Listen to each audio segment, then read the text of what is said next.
take a closer look now for you at a deadly conflict between Azerbaijan and Armenia that is putting civilians in danger and threatening the stability of the region. It is all about the breakaway territory of Nagorno-Karabakh. It's internationally recognized as part of Azerbaijan, but ethnic Armenians run the show there, and nearly 3 decades of hatred now sparking new violence. And that has got Washington, Moscow and Paris doing a rare thing, showing agreement. They are all condemning what they are calling the dangerous escalation of violence in and around what is this disputed zone. Despite appeals for a ceasefire, there are reports of renewed fighting, and Azerbaijan's defense ministry at least has ordered its military to destroy what they call enemy forces. Well, the fighting is said to be so vicious that Amnesty International is accusing Azerbaijan of using cluster bombs in civilian areas, an accusation which Azerbaijan denies.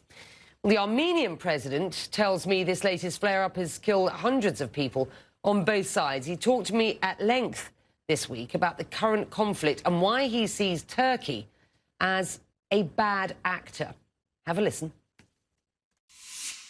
This conflict is dramatically different from the previous clashes where it was happening between Azerbaijan and Nagorno-Karabakh supported by Armenia, but it is happening with the support and open support of Turkey.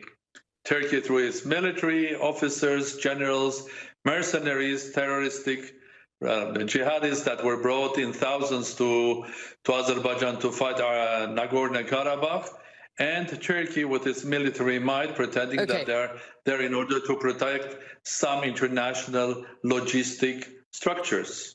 We will get to Turkey in a moment. I just want to establish what is going on. Have a listen to what Azerbaijan's president had to say just yesterday. Azerbaijan will not allow anyone to conquer Nagorno-Karabakh. Nagorno-Karabakh is Azeri territory. We must return, and we will return.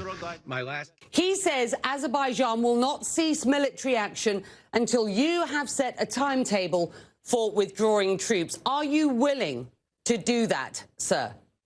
Well, I think first of all, I think addressing it to Republic of Armenia is a wrong appeal, because they have to appeal to the Republic of Nagorno-Karabakh, which is, or Artsakh as we call it, because their dispute is with these people. This is not about Armenia occupying a territory. This is a territory that even under Soviet rule, the absolute majority, I mean 95% of population were Armenians, because they are living there for thousands of years. How can anybody occupy a territory that you are living for thousands of years? Sorry, sir, can I just interrupt you for a moment?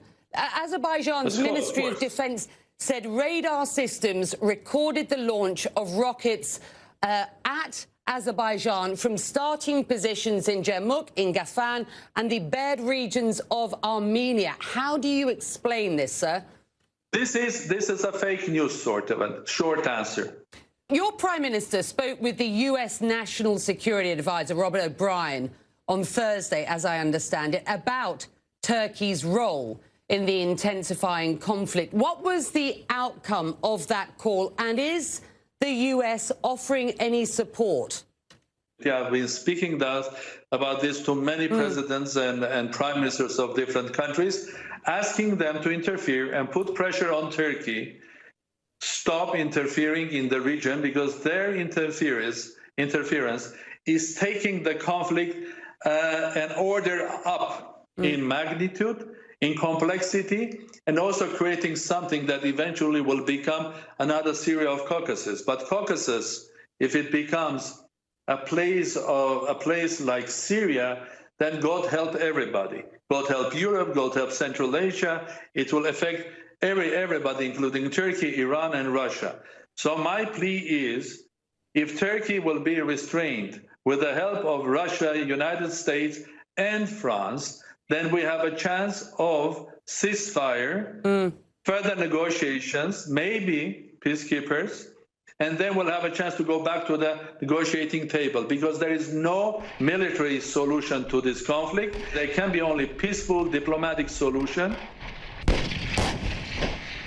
I wonder, Given that you are looking for support from the US, and given that call was made on Thursday, just before Donald Trump announced that he had tested positive for COVID-19, I wonder whether you think Washington has its eye off the ball in this conflict. Does that worry you? I don't believe that Washington has its eye off what is happening in Caucasus, because this is a crucial area. It is about not only just important crossroad of many things, but also supply of energy, humanitarian. It's a vital interest of many states. Have a listen to what Turkey's foreign minister had to say in a press briefing alongside the NATO Secretary General. But everyone, namely NATO, should call for the resolution of this problem under international laws. UN resolutions in Azerbaijan's territorial integrity, Armenia immediately withdrawing from this region. Will that happen? And you have accused Turkey of effectively shipping in Syrian fighters to fight on Azerbaijan's side. What evidence do you have of that, sir? Turkey has to withdraw from Azerbaijan and stop supporting Azerbaijan, because it becomes just another side of the conflict. Is NATO ready to accept that the NATO member is a war against Armenia? And on the shipping of Syrian fighters by Turkey to support Azerbaijan, what's your evidence? The evidence is open. It's obvious. I mean, it's video recordings, audio recordings, captured people. And of course, they didn't come on their own. Just finally, Russia is a close ally. What kind of assistance do you hope Russia can provide at this point? Russia has allied relations both with Armenia and with Azerbaijan. We're hoping that Russia, as a key member of the Minsk group, co-chairs, will exercise their pressure, first of all, on Turkey. My formula is pretty simple. If we exclude Turkey from this conflict, I mean, militarily, politically, if Russia can put pressure on Turkey, I think it will work. Okay. And I hope it will work, and we'll go back to negotiations. With that, we're going to have to leave it. Thank you so much, sir, for joining us. Thank you very much.